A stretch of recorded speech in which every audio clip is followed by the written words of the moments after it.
bem com vocês? Ian Miguelotti aqui falando, a vocês que nos acompanham nos nossos grupos do WhatsApp, perfil no Instagram, o que tem te dou, nosso canal no YouTube.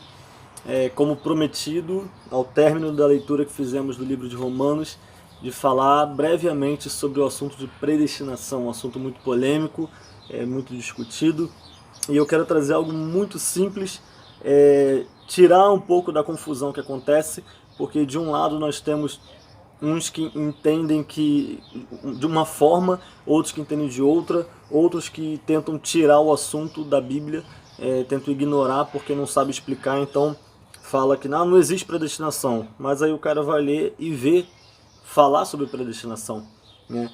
E enfim, vamos desmistificar um pouco dessa confusão. Para começar, porque se a gente começar a fundo, tentar interpretar versículos soltos, a gente vai só alimentar a confusão. Para começar, para você na sua mente já clarear, isso aí já vai derrubar um monte de coisa, um monte de conceito ou pré-conceito na sua mente, que é o seguinte: primeiro, quem é predestinado? A quem Paulo está se referindo? A gente no nosso mundinho se fecha aqui e acha que tudo gira em torno de nós. A gente hoje, né, acha que tudo está voltado à nossa realidade atual, mas a quem a Bíblia se refere quando fala do povo predestinado? Então esse é o primeiro ponto. Quando a gente lê sobre um povo predestinado, sobre pessoas predestinadas, a quem a Bíblia está se referindo? Então a primeira coisa, Paulo está falando dos judeus. A gente lê lá, vaso de honra, vaso para desonra, e fica parecendo, né? A gente olha para o nosso ambiente, olha para dentro de uma igreja, e o cara que entende errado, ele pensa, será que aquele ali é um vaso para desonra? Deus criou aquele ali para desonra, Deus criou aquele ali para honra, ou Deus criou aquele ali para ir para o inferno, Deus criou aquele ali para ser salvo. Não, havia um povo, e aí Deus separou um povo, Deus predestinou um povo, os judeus. Então, eu e você não somos predestinados nesse sentido. Nós somos a exceção, nós somos os gentios da Bíblia. E aí é engraçado ver hoje essa discussão entre nós, porque se Paulo olhasse hoje, ele olhasse, os gentios estão discutindo, estão falando entre eles quem é predestinado e quem não é, e não é essa discussão. Paulo estava tentando explicar o que é muito difícil. Pedro fala que Paulo escreve coisas difíceis de entender. Paulo mesmo fala, olha, eu vi coisas inefáveis, eu vi coisas difíceis. Então, Paulo tem dificuldade de expressar algo que é muito difícil de entender. E a confusão está primeiro nesse ponto de interpretação. Quando nós, que somos os gentios da Bíblia, ficamos achando que entre nós há predestinação nesse sentido. Nesse sentido de povo predestinado, Paulo está falando dos judeus. Os judeus eram um povo predestinado, os gentios não eram. Porém, o que Paulo está dizendo é que pela graça em Cristo, aquele que não era chamado povo, eu vou ficar citando versículos assim porque não dá para ficar lendo todos. Se você leu Romanos, você vai saber que pelo menos está em algum lugar ali. Ele fala que aquele que não era chamado povo, aquele que não conhecia Deus, começou a clamar. Quem são esses? Somos nós, os gentios. E aquele que era escolhido, a eleição, aquele que de modo natural já era eleito, já era escolhido, esse rejeitou. Quem é esse povo que rejeitou? São os judeus. Então, um povo que a princípio foi criado para a honra, o povo que a princípio foi criado como vaso de honra, o povo que a princípio foi criado, predestinado a viver aquilo ali, viver como Deus governando, esse povo era o povo judeu e eles rejeitaram. Ou seja, aí a gente já entende que mesmo o predestinado não está destinado no fundo, a ir para o céu. Ou, perdão, não vamos falar de ir para o céu e ir para o inferno. Vamos falar predestinado à salvação e tal. Então, até o povo que até então era predestinado à bênção, vamos falar assim, escolheu não. E a Bíblia fala, expõe diante de ti a bênção e a maldição. A vida e a morte, escolha, né? Então a gente vê que a primeira confusão é essa. Entre nós, gentios, ficar se discutindo quem é predestinado e quem não é. Primeiro, nós não éramos. Pela graça, hoje nós somos. Segunda coisa, algo que é muito difícil de entender. A gente vive num tempo e Deus ele habita na eternidade. Tudo está dentro dele. Tudo, tudo. passado, presente e futuro não existe igual é pra gente. Para Deus é tudo uma coisa só. Há uma linha e a gente está trilhando essa caminhada. Deus, ao mesmo tempo que Ele está trilhando com a gente, ao mesmo tempo Deus já está aqui no final, porque Ele está em tudo. Se a gente olhar só com o nosso entendimento, vai parecer que a gente vai caminhar para um dia chegar lá. Deus, Ele corre lá no final da linha de chegada e olha para trás e vê o que aconteceu. Então, na eternidade, quando Deus olha com o olhar da eternidade, do final para cá, Ele já sabe quem escolheu e quem não escolheu. Ele já sabe quem chegou até o final e quem não chegou. Deus já sabe de todas as coisas. Lá um texto clássico, que é Romanos 8, a partir do 29, você vê que ele não fala assim, aos que predestinou. Não, ele fala assim, ó, aos que de antemão conheceu. Lá no final Deus conheceu. Pensa numa largada de 100 pessoas. E existe uma pessoa lá no final, e essa pessoa vai receber os que chegou no final. Das 100 pessoas, 60 chegaram. 60%. Das 100 pessoas que começaram a caminhada, 60 chegaram lá.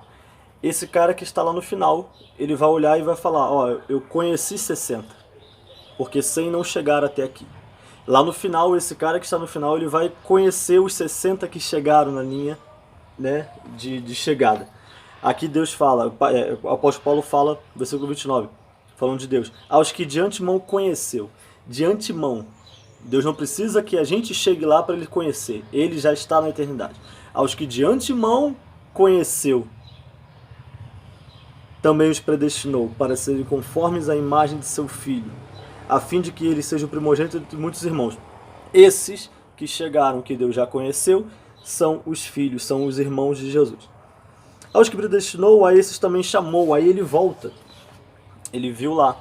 Aí ele volta para o nosso tempo. Desses 60%, eu já conheci. Eu predestinei para um propósito. Ele não está falando simplesmente de salvação. Ele já conheceu. Ele já conheceu. Ele não precisa predestinar para chegar lá, porque ele já chegou. Deus já conheceu o que chegou. Aí ele fala, o chamou. Ele está falando de um cumprimento de propósito, ele está falando de chamado, ele está falando de ministério. O chamou. Aos que chamou, ele justificou, ele santificou, para no final glorificar. Torna a falar. É difícil explicar, é difícil entender. Agora um outro ponto aqui que eu quero deixar para você pensar, porque mesmo a pessoa que não para estudar muito, mesmo aquele que não tem muito conhecimento bíblico, teológico, conhecendo o caráter de Deus, só de conhecer o caráter de Deus, algo já incomoda num sentimento radical de predestinação. Por quê? Qual é o radicalismo da predestinação? É dizer que uns nasceram para ser salvos e outros para não serem salvos. Então estamos numa caminhada, numa jornada aqui na Terra, e alguns, Deus, isso no radicalismo, Deus apontou e falou, você vai para o inferno, você vai para o céu. Eu fiz você para ir para o céu e eu fiz você para ir para o inferno. Esse entendimento por si só já causa incômodo, não causa? Parece que Deus é um carrasco. Deus, ele... né? Para que isso? Isso não combina com o caráter de Deus. Isso é estranho. Esse pensamento é estranho por si só. Quem tem intimidade com Deus, com o Espírito Santo, já acha esse pensamento estranho. Então, tem algo de errado aí. Com certeza não é desse jeito, tá? Mas e aí, vamos ignorar? Não. Eu ouvi algo legal do Augusto Nicodemos. Ele fala sobre predestinação num paralelo com a responsabilidade humana, a nossa responsabilidade. E ele coloca um exemplo como se você olhasse em cima de um trilho de trem. E esse trilho vai de um lado a predestinação, do outro a responsabilidade humana. Eles não se separam, eles caminham lado a lado. E conforme você olha no horizonte, você vê que vai chegar um momento que eles vão se juntar. A sua vista vai se tornar uma coisa só. No final das contas, se torna uma coisa só. O que hoje pra gente é um mistério, na eternidade nós vamos entender de forma muito clara. O importante que você precisa saber é: você está em Cristo. Você é um predestinado. Deus te conheceu. Você é salvo pela fé. Amém? Você é salvo pela fé. Você não... E aquele que se ensoberbece e pensa Ah, eu sou muito bom, por isso Deus me escolheu. Isso é errado. Outro pensamento muito errado é esse, envolvendo isso, o entendimento errado de que uns nasceram e pronto. Isso já anula o id, isso anula o incentivo, isso anularia outros versículos, né? O id se baseia nisso. Jesus chega pra gente e fala: ide por todo mundo e pregar o evangelho. Quem crê e for batizado será salvo. A condição não está se quem for predestinado será salvo, não. Quem crê e for batizado será salvo. Aí o cara que é radical no predestinado, ele pensa: não, mas só vai crer quem Deus escolher. Só vai crer quem Deus escolher, não. Só vai crer quem Deus quis. Uma vez eu estava em missões, conversando com um rapaz que ele acreditava nisso. Ele falou: não importa, uns vão ser salvos, outros não. Quem tiver que ser salvo vai ser salvo, porque no coração dele ele vai se voltar para Deus e tal. Eu falei: nossa, cara, então minha vida não tem sentido nenhum. Para que pregar? Para que evangelizar? Para que fazer missões? Quem tiver que ser salvo vai ser salvo. Por que eu faço o que eu faço então? Aí ele: você tem que fazer por obediência. Tipo, não combina com o caráter de Deus. Não combina. Deus não precisa disso. Deus não precisava enviar Jesus para morrer se fosse isso. Se a predestinação é isso, ou vai para o inferno ou vai para o céu, ponto, acabou, Jesus morreu em vão. Jesus morreu na cruz, não foi em vão. Ele morreu na cruz para que aqueles que o escolherem. Evangelho de João 1,12. Todos quantos receberam, deu-lhes o poder, Deus deu o poder de serem feitos filhos de Deus. Tudo isso seria anulado se você nasceu para o céu e pronto, não importa o que você faça, você vai para o céu. Seria anulado. Apocalipse, aquele que perseverar até o fim será salvo, seria anulado. Seria anulado. Jesus pregava para as pessoas e uns eram salvos e outras não. Isso tudo seria em vão. Então não é.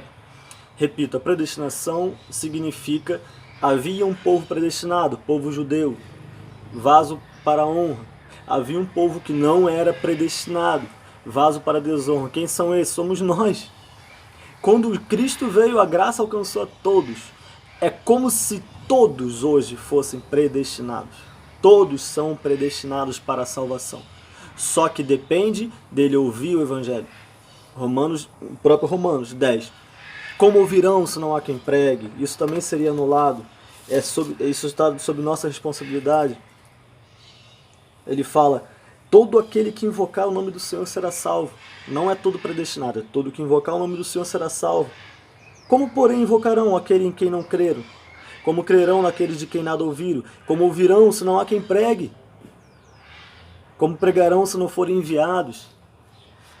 Resumindo, repetindo, hoje, após a graça, após Cristo, é como se todos se tornassem predestinados. Porém, precisam ouvir o Evangelho para crer. Se não crer e não for batizado, não será salvo. Não será salvo. Isso depende da nossa responsabilidade para que aconteça. Eu e você precisamos cumprir o ID para que os predestinados sejam salvos. Ser predestinado não significa que vai ser salvo. O povo judeu era predestinado, mas eles se rebelaram e rejeitaram. Por isso a salvação alcançou a todos. Em Cristo todos são predestinados, mas apenas aqueles que receberem a Cristo serão salvos. Amém? Espero que tenha entendido. Talvez a gente volte a falar. Eu queria muito fazer uma live para poder interagir com o pessoal. Uns vão falar, uns vão me questionar. De repente vai ser mais fácil de chegar ao entendimento. Vou fazer de tudo para fazer uma live sobre isso. Amém? Firmes no propósito. Deus te abençoe. Que tem, te dou.